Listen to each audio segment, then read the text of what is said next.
Penghayatan Etika dan Peradaban MPU 1013 Kumpulan E. Tajuk Pencemaran Alam Sekitar.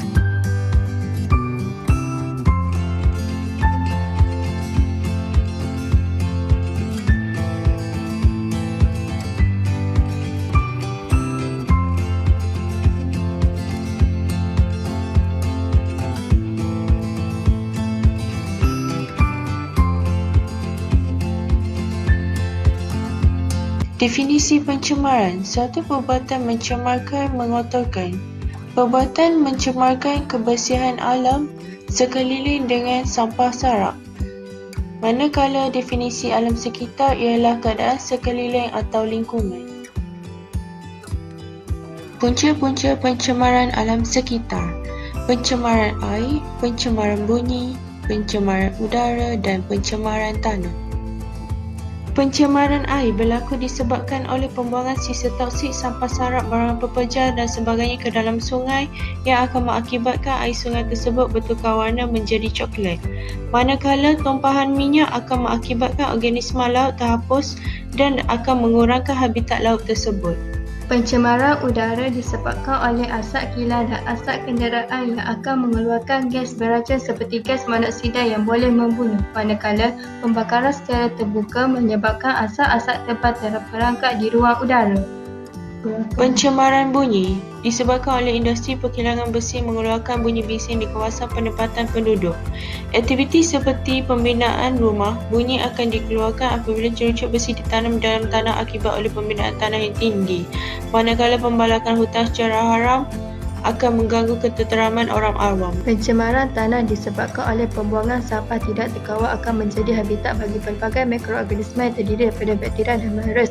Selain itu, pembuangan sisa toksik dan nuklear seperti minyak, sisa toksik dari kilang berbahaya apabila meresap ke dalam tanah. Akhir sekali, kegiatan pelumbangan menyebabkan masalah pemendapan yang teruk mengakibatkan saluran rombong beraksi. Kesan-kesan pencemaran alam sekitar terhadap manusia dan alam sekitar.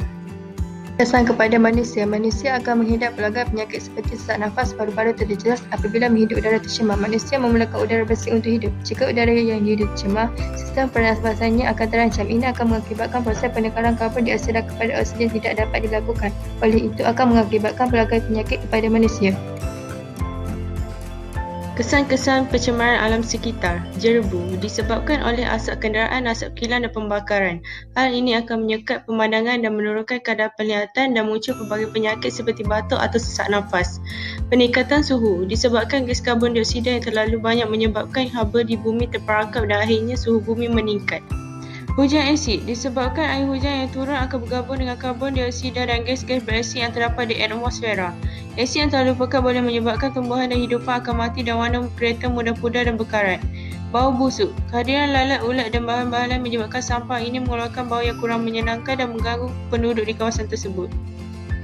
Jadi, apakah langkah-langkah pencegahan pencemaran alam sekitar? Yang pertama, pendedahan media massa. Pihak yang bertanggungjawab perlu mendedahkan isu-isu pencemaran alam sekitar melalui media massa seperti televisyen, radio dan surat khabar supaya maklumat tentang isu pencemaran alam sekitar dapat disampaikan kepada masyarakat. Kedua, kempen alam sekitar. Masyarakat akan didedahkan tentang pentingnya menjaga alam sekitar dan cara-cara menjaga alam sekitar seperti menguruskan sisa pembuangan supaya dapat mengurangkan pencemaran. Hal ini dapat menggalakkan pengguna supaya mengitas semula bahan-bahan yang boleh diketar semula. Antara kempen yang boleh dilakukan ialah cintailah sungai kita, kempen kita semula dan sebagainya. Seterusnya, pendidikan alam sekitar.